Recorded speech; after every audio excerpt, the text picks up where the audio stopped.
say that determinism turns out to be true. Everything can, in principle, be explained, and everything has a sufficient reason for being as it is and not otherwise. Every event in consciousness and the physical world is determined by the concatenation of antecedent events, conditions, and laws of nature. And let's make things even worse. Say that everyone is a product of blind luck. Luck swallows everything, as Galen Strawson puts it. Everyone is just lucky or unlucky to be who they are, to be in the circumstances in which they find themselves, to have the desires they have, the willpower they possess, the values they hold, and so on. Is it true that such a world would preclude the existence of free will, or at least free will in any meaningful sense of the term?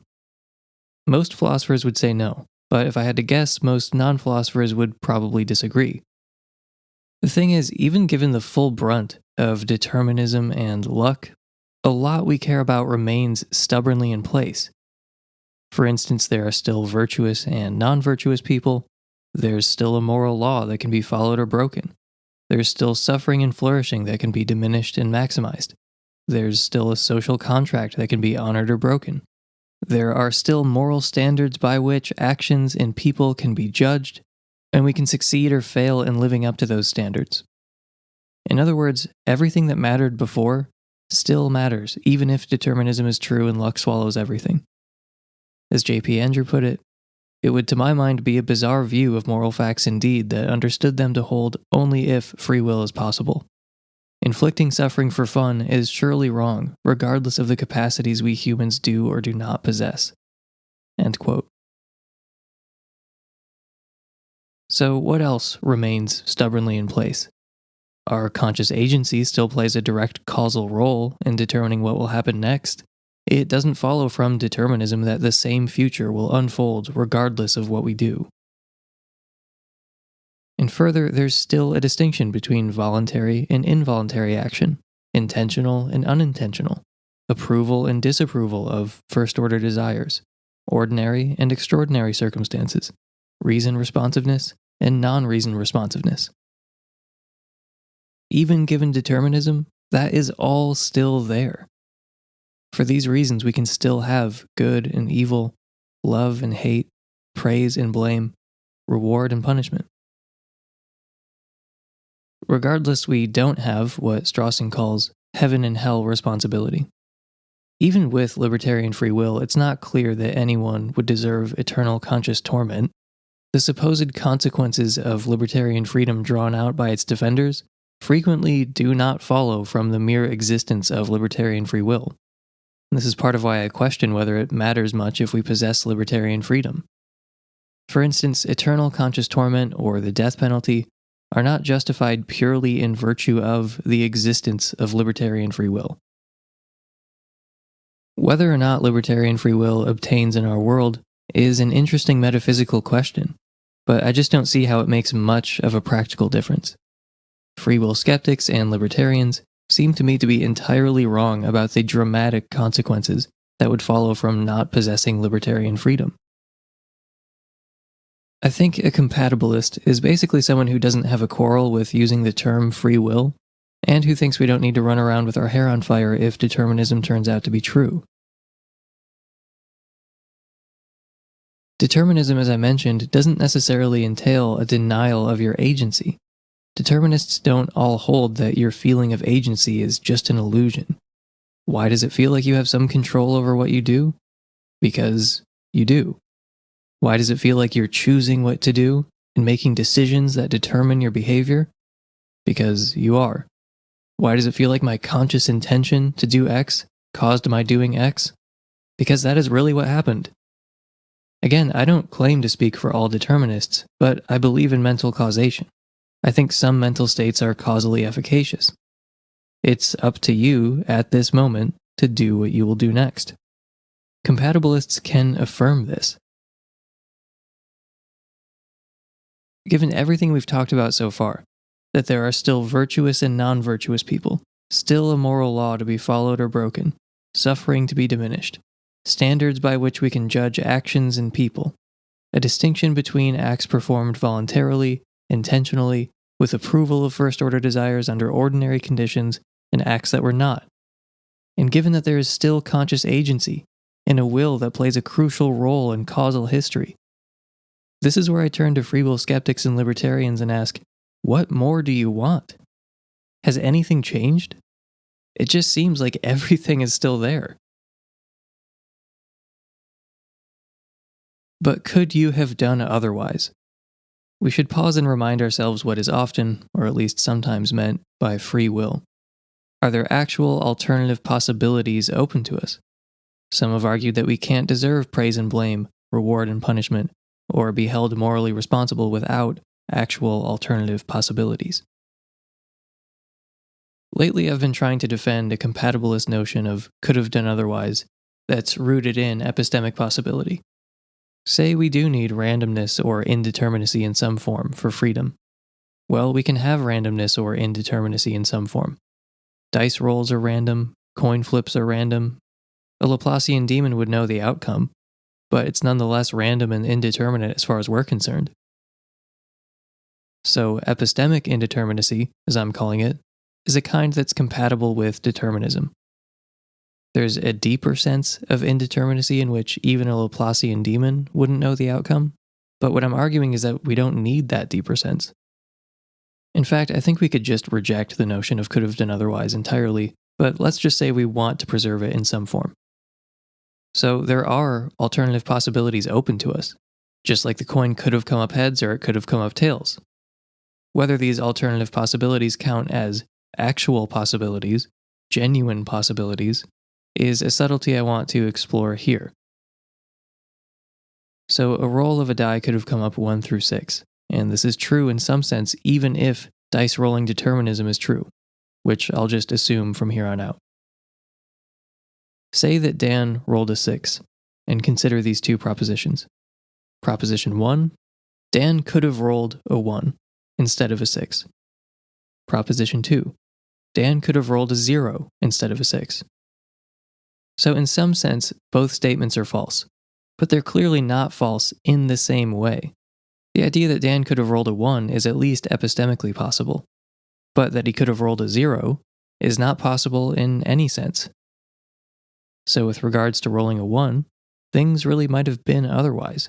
People roll 1s all the time. And prior to rolling the die, we don't know if Dan will roll a 1, but we know that he won't roll a 0. So I think there are plenty of analogies when it comes to epistemic possibility in the realm of human action. Dan might feed the hungry, or he might not. He's done both in the past, as have many others. However, he's never eliminated world hunger, nor could he. Again, he could have rolled a 1 or a 6, but he couldn't have rolled a 0.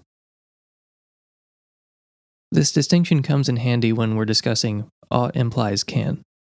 If determinism is true, then Dan couldn't have rolled a 1 or a 0 in some sense. But we can easily imagine rolling a 1. It's conceivable that he could have rolled a 1. In fact, Dan has rolled a 1 before. But he couldn't have rolled a 0.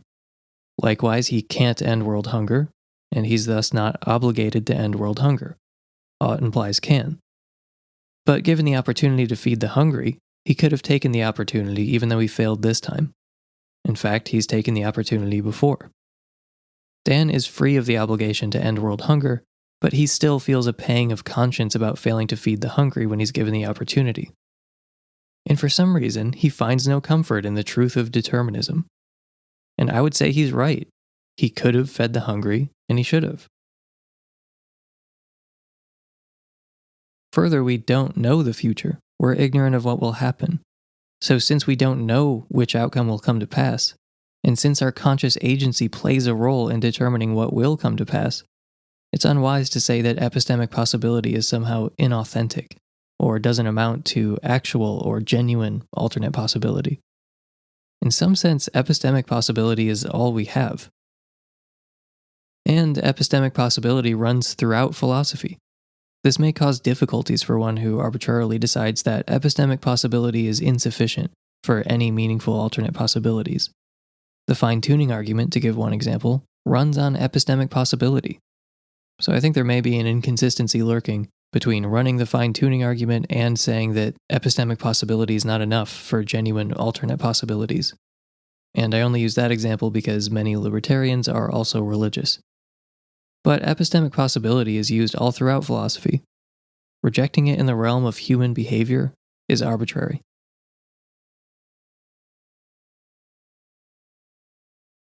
Determinism doesn't take away the power of your will, or mean there's no difference between a strong will and a weak will. It just means that your will is one of those dominoes in the causal chain. Determinism doesn't strip you of your agency, or mean that the future will unfold regardless of what you will do. That only follows from a naive understanding of determinism. Your agency still makes a difference, but you and your agency come in a context. You're not a causa sui actor who floats free of the causal web.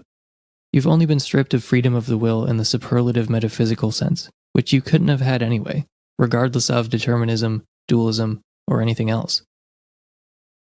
So since we don't know which outcome will come to pass, and since our conscious agency plays a role in determining what will come to pass, that means it's profoundly important how we use our conscious agency.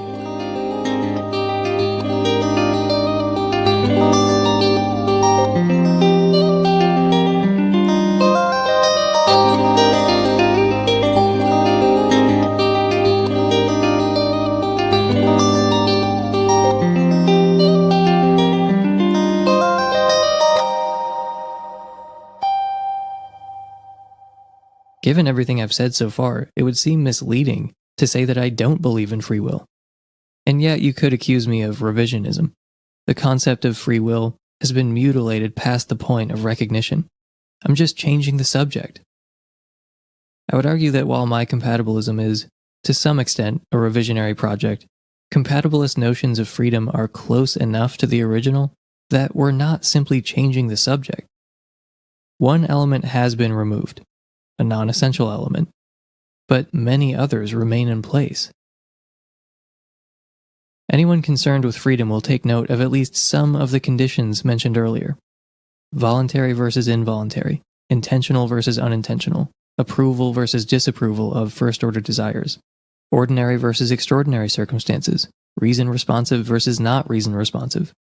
We would not describe a person acting involuntarily, unintentionally, and with disapproval of their first-order desires as acting freely. On the other hand, a person who's acting intentionally, voluntarily, with approval of their first-order desires, would rightly be held accountable in a way the first person would not be held accountable. Why? Because they were acting according to their own free will. I used to think compatibilists were redefining terms in a rather annoying way. In fact, you can probably find older episodes of Counter-Apologetics where I say as much. So I lived a few years as a free will skeptic, someone who didn't think we possessed freedom of the will in any meaningful sense. But as I went on listening to the debate between compatibilists like Daniel Dennett and his incompatibilist opponents, I found myself siding with Dennett on nearly every issue of substance. I thought back to the numerous disagreements I'd had with fellow incompatibilists and free will skeptics over praise, blame, and moral judgment. I eventually realized I was already a compatibilist, in all but name. Thank you for listening according to your own free will. I've been Emerson Green, and I'll talk to you next time, because I want to.